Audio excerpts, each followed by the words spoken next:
제가 오전에는 다윗과 누구? 요나단에 대한 얘기를 했습니다.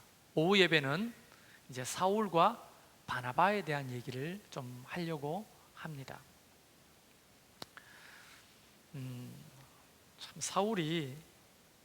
저는 사울을 보면, 이제 바울이 되기 전에 사울을 보면, 야, 이런 정말 극악무도한 사람이 있냐.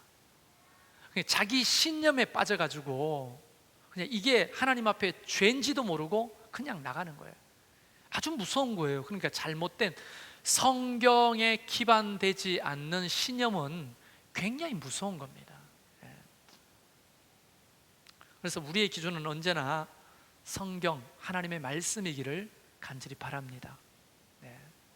그런데 사울의 이야기를 좀 해보면, 예수 믿는 사람들은 보이는 족족 잡아 족칩니다. 얼마나 집요한지 사울을 피해서 저 다메섹, 시리아의 수도 다마스커스까지 도망을 가도 이 사울은 끝까지 추적합니다. 마치 누가 보면 하나님이 그것을 시킨 것처럼 보입니다. 마치 하나님이 위임장을 받아들고 하나님이 예수 믿는 사람들 다 잡아 죽이라고 했어, 이런 사명을 받아든 사람처럼 누가 시키지도 않았는데 그렇게 자발해서 하나님을 떠나 예수 그리스도를 믿는다고 생각하는 사람들을 잡아 옥에 가두고 돌로 쳐 죽이고 고발하고, 그래서 그때 당시에 예수 믿는 그리스도인들에게 사울이라고 하는 이름은 입에 담기조차 힘든 아주 무서운 대상이 되고 맙니다. 이 사울은요, 스데반이 돌로 맞아 죽을 때도 그 현장에 있었거든요. 아주 음흉한 만족스러운 미소를 보내면서 팔짱을 끼고 멀찌감치서 마치 모든 대중들을 조종하는 것처럼 뒤에 서 있었다고요.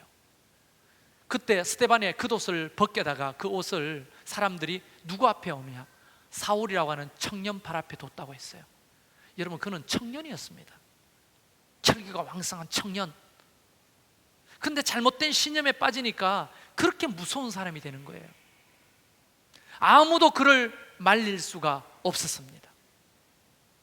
그는 어느 날 대제사장을 찾아갑니다. 그리고는 대단한 것처럼 말합니다. 대제사장님, 지금 하나님을 모독하고, 누가 하나님을 모독하는지는 몰라. 하나님을 모독하고 또 하나님의 율법을 무시하는 저 예수를 따르는 자들을 내가 저 시리아의 수도 다마스커스까지 따라가 가지고 잡아올 테니까 나한테 그래도 좋다는 확인서, 허락서 하나만 끊어 주십시오. 안 그래도 눈에 가시들이었는데 대제사장 그걸 만류할 리가 없죠. 그래서 이런 한 자를 탁 써줍니다. 이 위임장을 들고는 의기양양해서 어디로 갑니까? 어디로 가요? 다메섹으로 가는 거예요. 다메섹으로. 그는요, 아주 치밀한 사람입니다. 그가 쓴 편지들을 보면 알아요. 그가 얼마나 치밀하고 얼마나 열정적인 사람인지 몰라요.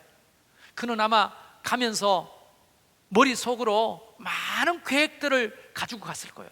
내가 다메스커스에 가면 우선 회당에 들러가지고 많은 유대인들 동료들에게 이 일을 알리고 나와 힘을 합칠 사람들을 끌어모으고 이제 군데군데 흩어져 있는 이 예수의 잔당들을 내가 잡아서 족치고 줄줄이 굴비처럼 엮어가지고 내가 예루살렘으로 끌고 와서 스데반이 돌로 쳐 죽인 것처럼 내가 쳐 죽이리라. 나는 율법의 수호자요, 유대인의 수호자다. 이렇게 하면서 막 온갖 계획들을 가지고 이제 다메섹으로 가잖아요.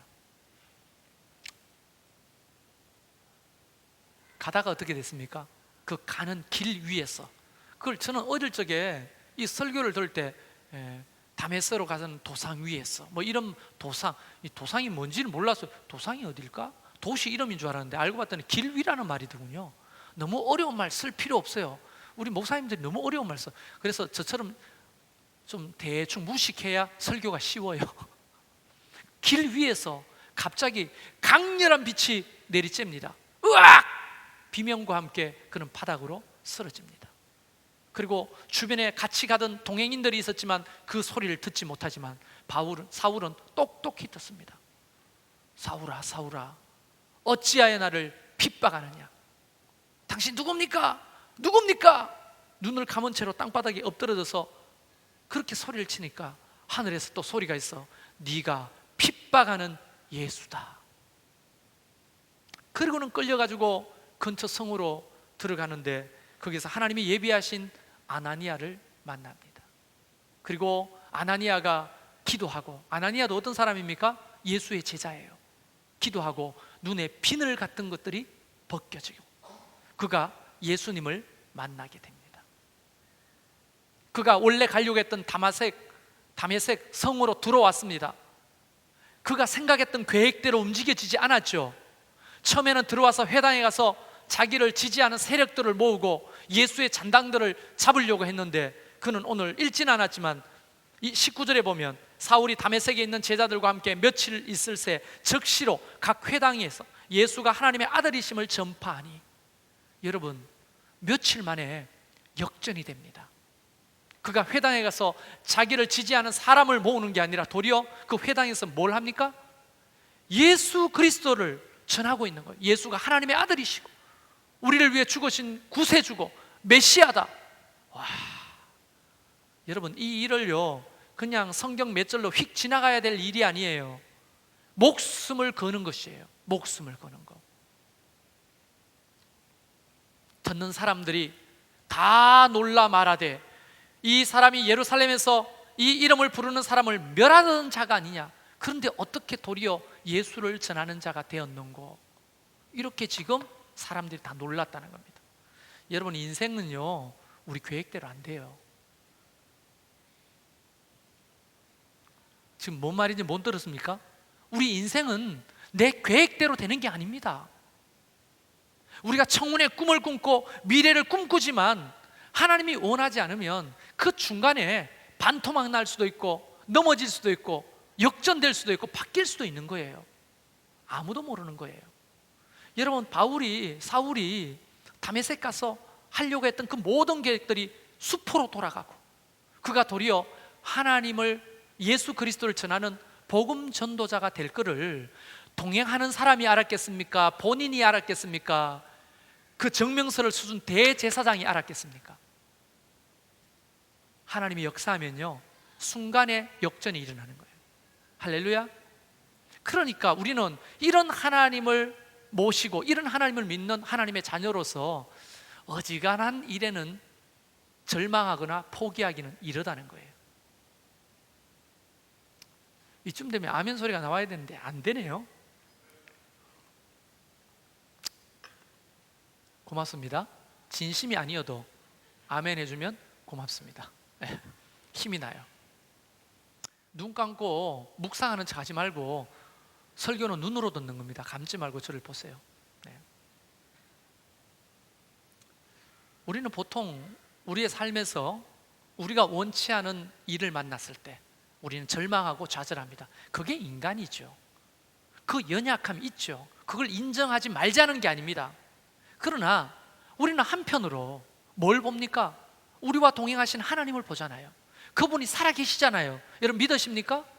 그러면 하나님이 살아계시는데 뭐 크게 절망할 것도 없고 크게 좌절할 것도 없죠. 비록 나는 정신적으로 힘들고 감정적으로 어렵고 힘들어도 하나님을 기대하게 되는 거예요.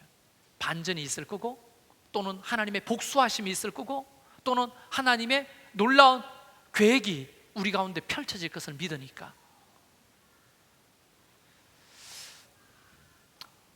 이스라엘 사람들 중에 예수 믿는 사람들이 몇 프로 정도 됐는지 모르지만 소수였을 겁니다. 그때 당시에는.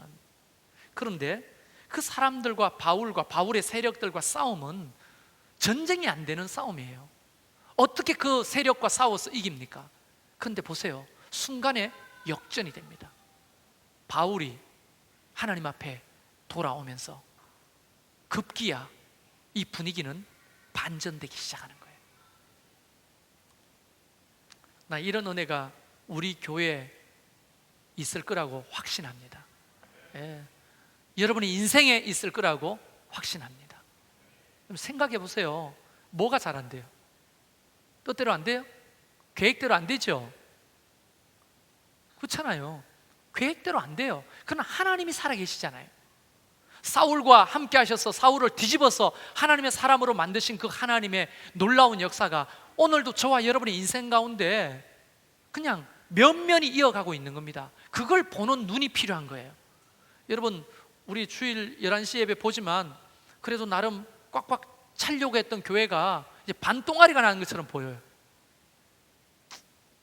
그러나 여러분, 저는 절망하지 않습니다. 왜요? 하나님이 계시잖아요. 수많은 사람들이 저를 욕하고 뭐 오해를 만들어내고 거짓말을 만들어내고 그런 거 화도 나고 분노도 있지만 그런 것 때문에 떠난 사람만 손해예요. 왜냐하면 우리가 최성열 목사가 하나님 앞에 있잖아요. 하나님 앞에. 우리 교회가 하나님 앞에 있잖아요. 그분이 살아 계시잖아요.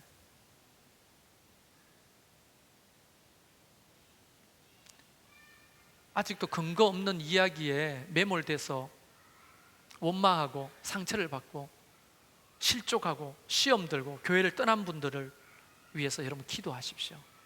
하나님의 진실과 진리가 드러나도록.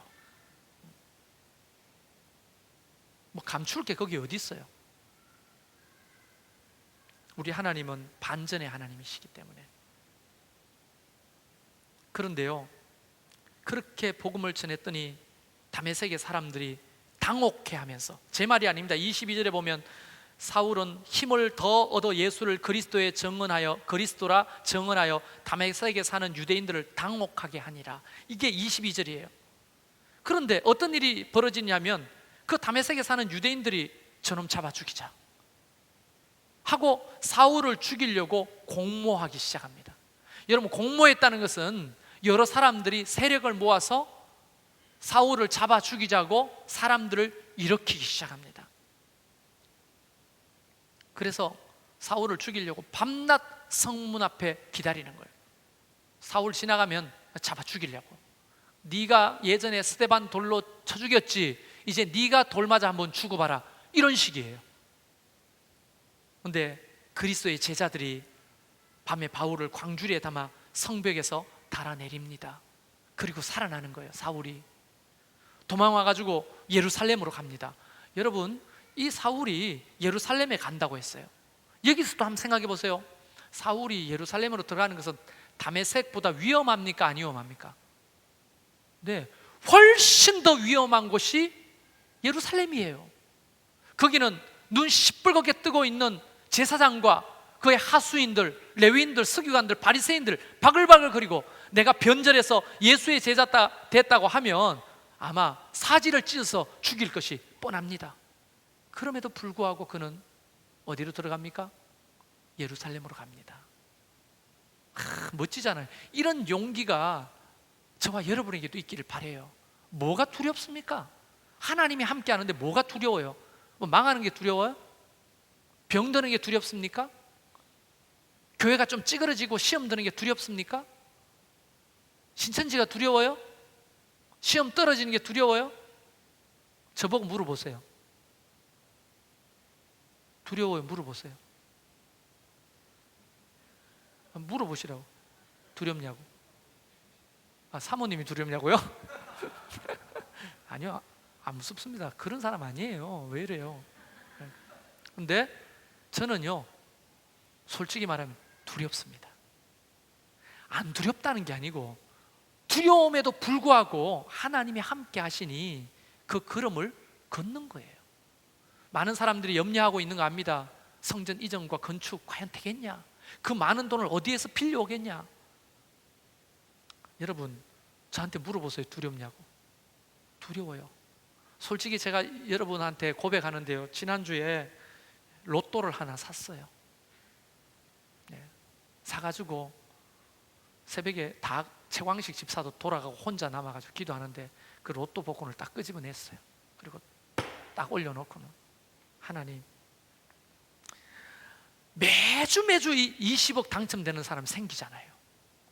비록 800만 분의 1이라 하더라도 내가 다른 데 쓰려고 하는 게 아니고, 뭐 돈으로 뭐 어떻게 하니 저떻게 하니 수많은 이야기들이 있고 나를 마치 도둑놈으로 모는데 그런 사람들이 있고, 무슨 중국에 땅을 샀느니 뭐 핸드폰 가게를 돈 내가지고 하느니 마느니 뭐만 얘기를 하고 뭐 또 그다음에 이필행 목사님한테 돈 준다 해놓고 안 주고 내가 떼어 먹었느니 뭐 말도 안 되는 그런 얘기 하지만, 그리고 그런 사람들이 마음에 과연 어디서 돈을 그 많은 돈을 얻어가서 교회를 짓겠냐 그렇게 말하는데, 하나님 요거 이번에 딱 되게 도와주세요. 그리고 그들 그렇게 말하는 사람 납작콘을 내가 만들어 버릴 수 있도록 하나님 주세요. 그리고 기도를 한참 하는데 그래도 빚은 갚아야 되겠고, 그래도 여행은 한번 가보고 싶고, 그리고 또 처가댁에도 돈 좀 주고 우리 집에도 돈 좀 주고 막 이런 생각이 드는 거예요. 그래서 저는 안 될 줄 알았어요. 네. 내 속에 아직도 그런 마음들이 있구나. 여러분 생각해보세요. 저 솔직하게 고백하는 거예요. 나도 그렇게 연약한 사람입니다. 얼마나 화가 났으면 내가 로또를 샀겠어요. 왜 우리가 돈이 없지 믿음이 없습니까? 할렐루야. 돈이 없지 믿음이 없어요. 어느 교회가 돈으로 교회를 짓습니까? 믿음으로 짓죠. 돈이 있고서야 교회를 건축한다고 하면 저는 목사 안 하고 싶어요. 돈으로 하는 일은 지극히 작은 일입니다. 필요하지만 돈이 필요한 거 압니다. 그러나 믿음이 우선입니다. 교회는요. 하나님이 함께 하시니까 이런 용기가 생기는 거죠. 하나님이 없다고 생각하면 불안합니다. 두렵습니다. 자꾸 계산기 두드리게 되는 겁니다. 그런데 우리 하나님은 부요하십니다. 이 우주 만물의 주인이십니다. 바울도 어느 날 갑자기 뒤집어 엎어서 하나님의 종으로 삼으시는 그가 우리 가운데도 어떤 역사를 만들지 어떻게 합니까? 그럼 바울은 그런 믿음을 가지고 예루살렘을 가는 거예요. 그런데 누구랑 만납니까? 자꾸 바울이 와가지고 예수님의 제자들, 사도들을 만나러 가는 거예요. 성경에는 구체적인 얘기가 안 나오지만 상상을 해보면 바울이 베드로를 찾아갈 거라고 상상해보면 상상. 그런데 베드로 갑자기 혹시 사울? 이렇게 놀랬을 거 아닙니까? 근데 사울이 옛날에 내가 아니라고 악수를 청하는데 잠깐만 기다리라고. 그러면 쪼르륵 안으로 들어가가지고 다른 제자들한테 야 사울이 왔어 사울. 그러니까 아우들이, 상상입니다. 성경에는 없어요. 밑에 동생들이 사울이 왔다고. 어떻게 해요? 근데 갑자기 밖에서 저 베드로님, 사도님 문 좀 열어주세요. 어떻게 형님 어떻게? 야, 창문 열어. 창문 너무 높아요. 못 뛰어내려. 야 죽는 게 차라리 쟤 뛰어내려. 온갖 얘기를 다 했을 거예요. 그런데 계속 밖에서는 문을 열어달라고 사울이 재촉합니다. 그래서 누가 밀려서 나갔어요. 이렇게 밀려가 나가지고 할 수 없이 문을 엽니다. 나는 그게 요한이라고 생각합니다. 가장 나이가 어렸거든요. 야, 네가 나가, 문 열어. 요한이 나가가지고, 여러분 성경에 없는 얘기입니다. 다시 말하자면 제가 만든 거예요. 문을 열어뒀더니 그 스데반을 죽일 때 봤던 그 사울이 바로 자기 눈앞에 있는 거예요. 이제 끝났구나. 뒤에요 머리 팽팽 돌아가는 애들이 몇 명 있잖아요. 야고보하고 이런 애들 몽둥이 뒤에 숨겨가지고 무슨 짓 하면 그냥 후를 깔고 도망치려고 아마 몽둥이를 쥐고 있었을 수 있어요. 그런데 바울이 말을 합니다. 나 예수 믿게 됐다고. 나도 이제 예수의 제자가 됐다고. 그렇게 교제하자고 하는데 26절에 보면 다 두려워하여 그가 제자됨을 믿지 아니하니 이렇게 돼 있잖아요. 믿지 않는 거예요. 의심의 눈초리를 보는 거예요. 그래도 어쨌든 한 방에 테이블 위에 둘러 앉았습니다. 제자들과 사울이. 여러분 그때 당시에 제자들의 표정과 눈빛이 어떠했다고 생각합니까? 의심에 가득 찬 눈초리로. 여전히 야고보는 뒤에 방망이 하나 숨겨놓고 혹시나 싶어서 이렇게 있을 수도 있죠. 그런데 바나바가 등장합니다. 그리고 바울과 제자들 앞에 서서 하는 말이 그가 중보하는 거예요. 그가 길에서 어떻게 주를 보았는지와 주께서 그에게 말씀하신 일과 다메섹에서 그가 어떻게 예수의 이름을 담대하게 말하는지를 전하는 거예요. 여러분, 이 바나바가 제자들과 바울 사이에 중보자가 되는 거예요. 중보자가 다리가 되는 거예요. 연결고리가 되는 겁니다. 근데 바나바가 누굽니까? 마가 다락방의 주인 마리아와 친척지간이고, 그죠? 마가의 외삼촌이고 믿을 만한 사람이니까 그의 말을 듣습니다. 그리고는 바울을 받아들이죠. 이런 모든 과정의 중간에 윤활유 역할을 했던 사람이 누구라고요? 바나바입니다. 바나바. 여러분, 바나바가 대단한 사람이죠. 한번 좀 성경의 다른 어떤 교훈을 좀 추적해 보면 이런 겁니다. 제가 오전에 다윗과 요나단이라고 했는데요, 요나단이 다윗이 죽을 뻔했을 때도 몇 번이나 살려줬거든요. 그런데 다윗을 살려줬더니 어떤 일이 벌어집니까? 그냥 다윗과 요나단의 개인적인 관계가 아니에요. 다윗을, 그 보잘것없는 목동 출신의 다윗을 왕자인 요나단이 살려줬더니 이 다윗의 후손을 통해서 예수 그리스도가 올지 누가 알았겠어요? 나일강에 떠내려가는 그 갈대 상자를 건져가지고 그 아이를 양자로 삼았더니 그가 훗날에 이스라엘을 이끌 모세가 될지 누가 알았겠어요? 여러분, 여리고성에, 오늘 아동부 여리고 그거 봤죠? 여리고성에 그 기생 라합을 구출해 줬더니 그의 후손 중에 예수가 올지 누가 알았겠어요? 여러분, 우리는 의미 없이 다가가는 그 사람을 섬기고 예수 앞에 연결해주고 믿음의 사람이 돕도록 기도해주고 도와주는 것이 그 사람과 나의 관계로 끝나는 것이라고 생각하지만 그 사람을 통해서 어떤 일이 전개되고 역사가 만들어질지 아무도 모르는 겁니다. 그래서 제가 제 얘기를 좀 하면, 제가 고등학교 때 제 모교인 경주 제3교회 김성환 그 선생님이, 집사님이 저를 전도했거든요. 1학년 7반 담임 선생님이었어요. 고등학교. 야, 재성열, 너 이번 주부터 우리 교회 나와, 알겠어? 네 하고 나갔어요. 그분의 전도, 그 다음에 저에게 늘 스승이셨던 강대곤 목사님이 제게 말씀을 가르치고 저를 신앙으로 이끌어 주셨어요. 영적인 아버지이죠. 근데 많은 사람들 중에 저는 한 사람이었을 뿐입니다. 근데 그가 훗날에 목사가 되고 교회를 개척하고 선교지를 다니면서 복음을 전하고 선교사를 돕고 이 많은 청년들과 사람들을 하나님의 말씀으로 가르치게 될지 누가 알았겠어요? 아무도 모르는 거예요. 여러분, 우리 교사들 잘 들으세요. 여러분이 지금 가르치고 있는 그 아이들, 지금은 망나니 같고 장난꾸러기고 예배 시간에 분위기를 망치는 아이지만 그 애들 중에 바울과 같은 사람이 나올지, 반기문과 같은 유엔 사무총장이 나올지, 이 나라 또 위대한 통일 대통령이 나올지 아무도 모르는 겁니다. 빌리 그레함 같은 위대한 전도자와 목사가 나올지 아무도 모르는 거잖아요. 그런데 바나바는 그걸 몰랐지만 지금 무엇이 하나님이 원하시는 바인지 알았습니다. 그래서 사울과 제자들 사이에 바나바가 되어서 그를 연결시켜주고 그가 하나님의 사람으로 세워져 가는데 길을 닦아주는 사람이에요. 예수님한테 비유하면 세례 요한과 같은 사람이에요. 그래서 리더십도 중요하지만 바나바가 가졌던 이 헬프십도 더 중요한 것입니다. 사람과 하나님 사이를 연결시켜주는 그런 말이죠.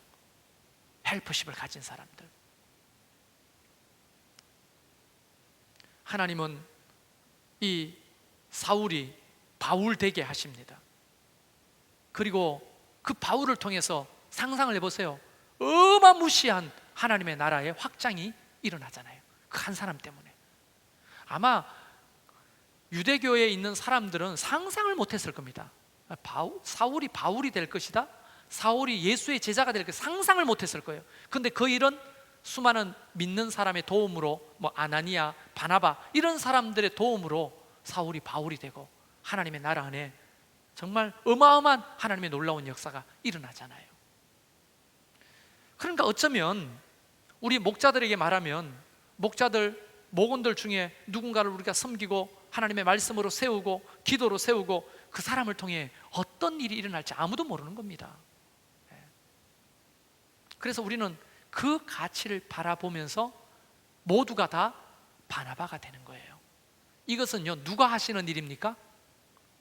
성령님이 하시는 일이에요.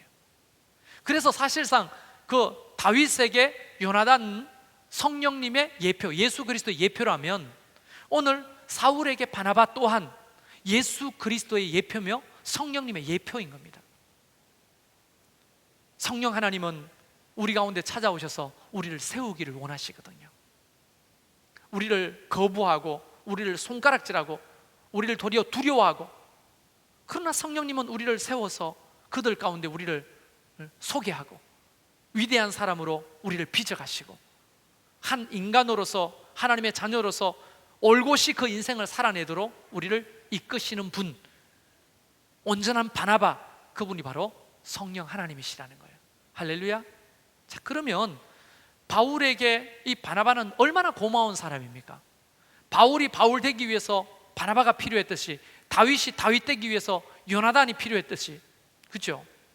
그런 어떤 대상이 우리 가운데 있는 게 중요하고, 둘째는 성령님이 우리를 그렇게 이끌어 가심을 믿는 게 중요하다는 거예요. 우리 청년들에게 이야기합니다. 청년들의 삶은 우리 어른들이 생각하는 것보다도 훨씬 더 어떨 때는 외롭고 또 인생이 답답하고 깝깝할 때가 많습니다. 그렇죠? 연애도 뜻대로 안 되고 이직이나 직장 생활도 뜻대로 안 되고 내가 원래 그 고등학교 때부터 꾸었던 그 꿈 말이죠, 그렇게 새빠지도록 대학 공부를 하면서 가졌던 꿈이 너무나 우리 사이에서 너무 멀어져 가는 거예요. 그럴 때 내 옆에서 바나바처럼 우리를 도와주시는 분이 누구십니까? 성령 하나님이시라는 거예요. 그거를 그냥 믿는 게 아니고 철떡같이 믿는 게 중요해요. 철떡같이. 정말 외롭고 힘들고 전부 다 잡아 죽이려고 하잖아요. 다 제자들마저도 그를 두려워하고 거부하잖아요. 그럴 때 바나바가 딱 나와가지고 이 사람은 그런 사람이 아닙니다 라고 말해주는 것처럼 우리 성령 하나님께서 우리의 삶 가운데 개입하셔서 우리를 그렇게 이끄시는 거예요. 그걸 믿고 따라가다 보면 지금은 험한 길이고 돌짝밭 길이고 정말 가시덤불 같은 길이지만 반드시 하나님께서 세우셔서 바울을 귀하게 서신 것처럼 우리도 그렇게 서실 때가 있다는 거죠. 그러면 예수 믿는 자들에게 왜 이런 고난과 어려움이 있는가? 그걸 통해서 하나님은 빚어가시는 거예요. 빚어가시는 거예요. 여러분, 오전 말씀 생각해 볼까요? 하나님이 살아계시면 왜 다윗이 그런 고난을 받습니까? 빨리 하나님이 사울을 죽여가지고, 사울 왕을 죽여가지고 다윗이 빨리 왕이 됐으면 그런 고생을 안 했을 거 아니에요. 그런데 왜 그 긴 도망자의 시간을 보냅니까? 여러분, 성경을 보면 그 도망자의 시간을 통해서 하나님 앞에 올려드렸던 노래 시편에 보면 정말 빼곡하게 다윗의 노래가 나와 있거든요.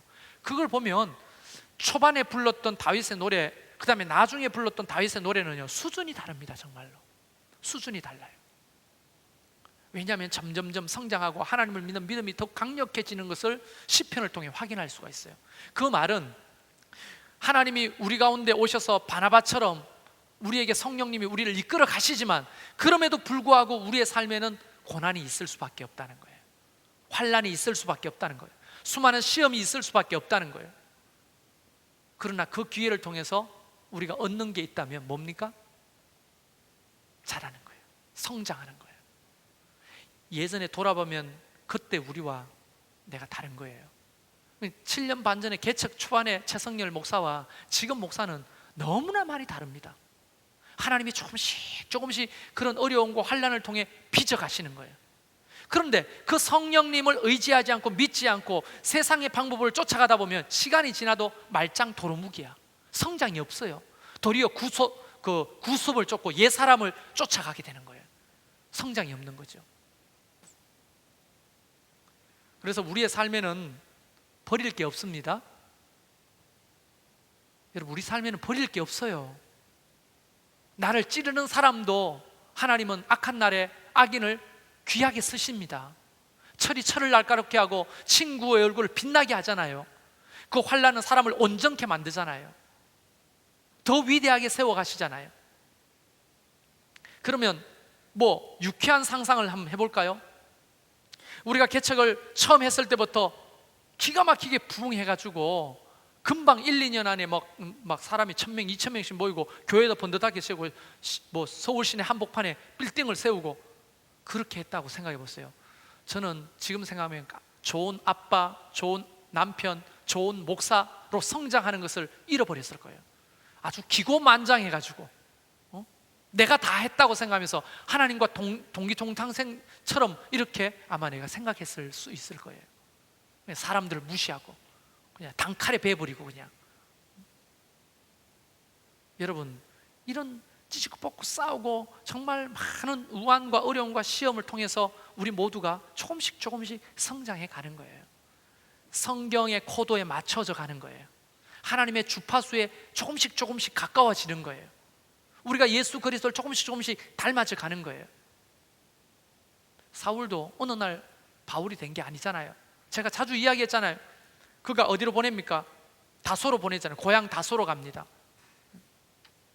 여러분, 그가 다소에서 아라비아에서 3년, 다소에서 10년을 있습니다.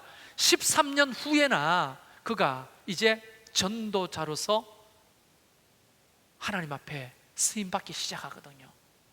나는 그 13년의 세월 동안 하나님이 바울을 어떻게 빚어서 만들어 가시는지 보는 겁니다. 성경 안에서 그냥 다듬어지지 않은 생 그대로 바울을 그때 다메섹에서 만난 그 순간부터 하나님 앞에 섰다면 그는 아마 많은 시행착오를 거듭해야 되고 이처럼 위대하게 쓰임받지를 못했을 거예요. 그래서 사실은 그런 과정이 있는 겁니다. 정리를 해보면 이겁니다.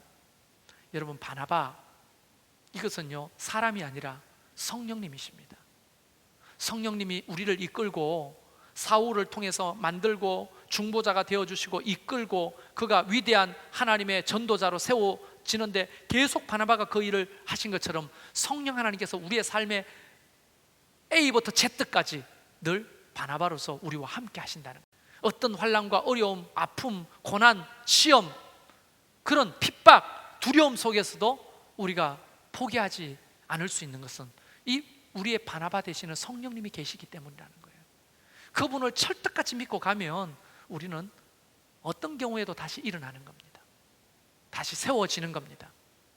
왜냐하면 우리의 힘만 가지고 하면 그거밖에 못하지만 바나바 되시는 성령 하나님께서 사울을 상상할 수 없는 위대한 사람으로 세워갔듯이 바나바 되시는 그 성령님이 우리를 그렇게, 우리 교회를 그렇게 이끌어 가신다고요.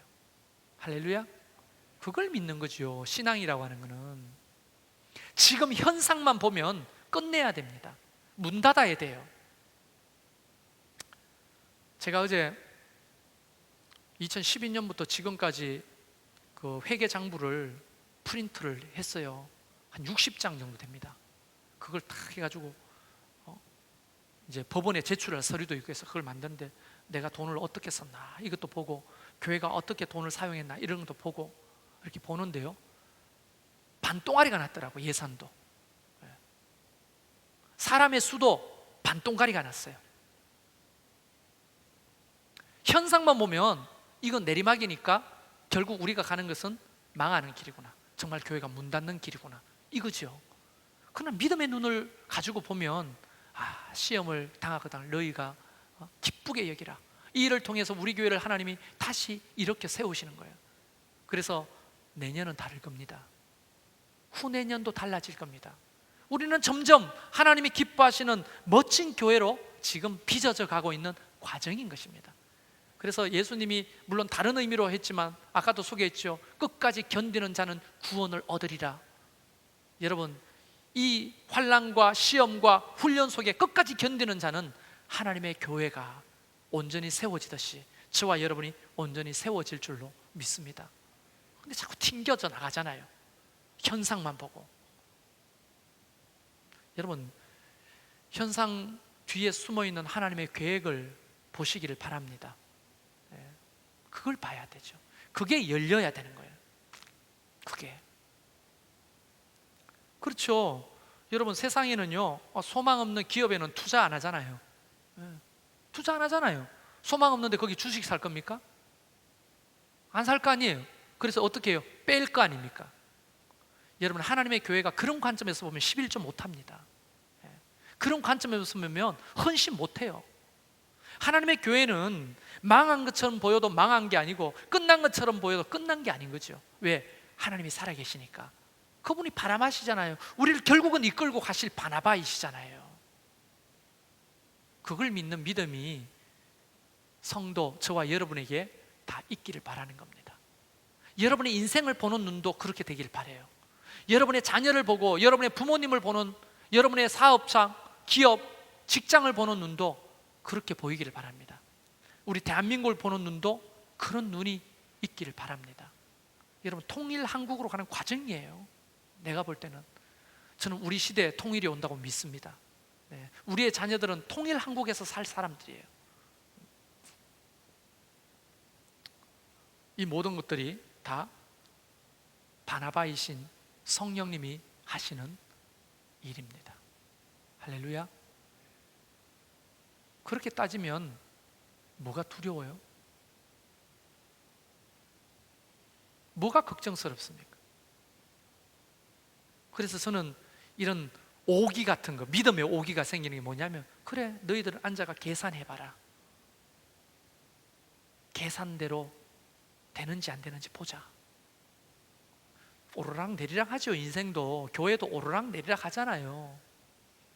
목사가 빈자리를 잡고 보는 게 아니라 앉아서 예배하고자 하는 한 사람을 보고 집중해서 설교하고 함께 예배하는 거예요. 빈자리를 보기 시작하면 절망하잖아요. 현상만 보지 않고 현상 뒤에 우리의 바나바가 되어서 이끄시는 하나님을 바라보잖아요. 그러면 내 마음을 추스리고 하나님 앞에 또 기도할 수 있는 거예요. 저는 여러분이 그런 믿음의 관점을 가지기를 주의 이름으로 축원합니다. 그래서 하나님이 역사하시는 걸 봅시다. 우리 눈으로. 이곳에서 남아서 끝까지 견뎌서 그 영광을 함께 보는 저와 여러분이 되기를 바랍니다.